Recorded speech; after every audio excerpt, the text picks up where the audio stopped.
skiers, it's Bob with SkiEssentials.com. Welcome to our 2024 ski test. Got a Line Bacon 115 for you today. This is a new model for them. Kind of features a lot of the aspects that the narrower Chronics have, moving into the Bacon 108 and then kind of culminating in this 115 in terms of width and overall just free ride flotation. So really cool new ski.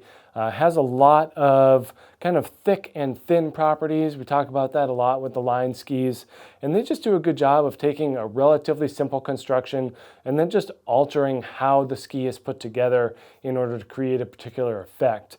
In the case of the Bacon 115, they use maple macro block wood core, which is similar to what we see in the Bacon 108, Line Blend, Tom Wallisch Pro. So really gives this thing a very flexible nature, especially in the tips and the tails where it's very thin, and then a little bit thicker underfoot. This ski definitely has that thicker sidewall extending into the base, has thick edges, thicker bases, and then it goes right to a thinner tip profile and tail. So that wood extends, and then about a centimeter out is where we see the top sheet go right to the base. They use a new bioresin adhesive in these skis. Not only does it create better bonding properties, but it's also more eco-friendly. So nice win-win from Line with a new adhesive there. And just makes the ends of the skis just a lot lighter and just easier to maneuver. We were kind of sad to see the convex shaping go from the Sir Francis Bacon.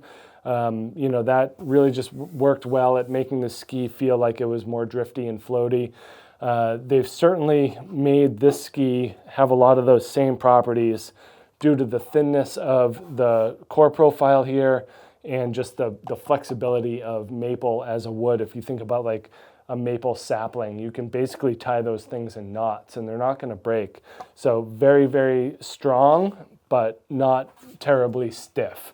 So they get the stiffness through the thickness. So where you see it in the mid body a lot thicker, and then in the very ends where it's thinner, that's where we get this playful flotation and drifty nature. Pretty cool way to go about building a ski, especially given how wide it is and where it's supposed to be used. So I think that those aspects line up really well with the intended use and application of the Bacon 115. This is the 178 on the scale here, just over 2,000 grams, 2,052 grams. So for not having metal, they definitely make sure that they pack enough wood in this ski to make it stand up to pretty aggressive skiing. Although this thing does have a really nice home in the more moderate range, mainly because it's so flexible. And then we get pretty dramatic rocker profile here as well. Some camber underfoot, not a ton. And then I think the taper is kind of the more dramatic aspect where we just have this long taper, this rounded shape. Widest part of the ski is brought pretty far back into the mid body. That's giving it just an easy entry point into whatever style of turns you're going to make, whether it's more creative, more free ride oriented, or a little bit more precise. I think that it goes a long way in helping the ski get up on its edges.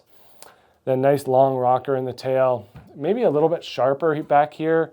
Kind of leads this ski to be more rudder-like in the back, so you can be more playful with the tails of the skis, just kind of riding the tails in softer snow. This ski definitely opens up that aspect of the sport and just kind of brings about the most creative parts of us as skiers. So best when used in soft snow for sure. Not a whole lot of all mountain application here. Just ends up being a little bit flexible for anything firmer than deep snow. Some people might think it turns really well on trails, but definitely ideally suited for deep and fresh snow. Great floater, super playful, incredibly smeary, and a great new addition to Line's catalog here. So make sure you check out this all-new Line Bacon 115 here at SkiEssentials.com, and we will see you out there on the hill. Bye.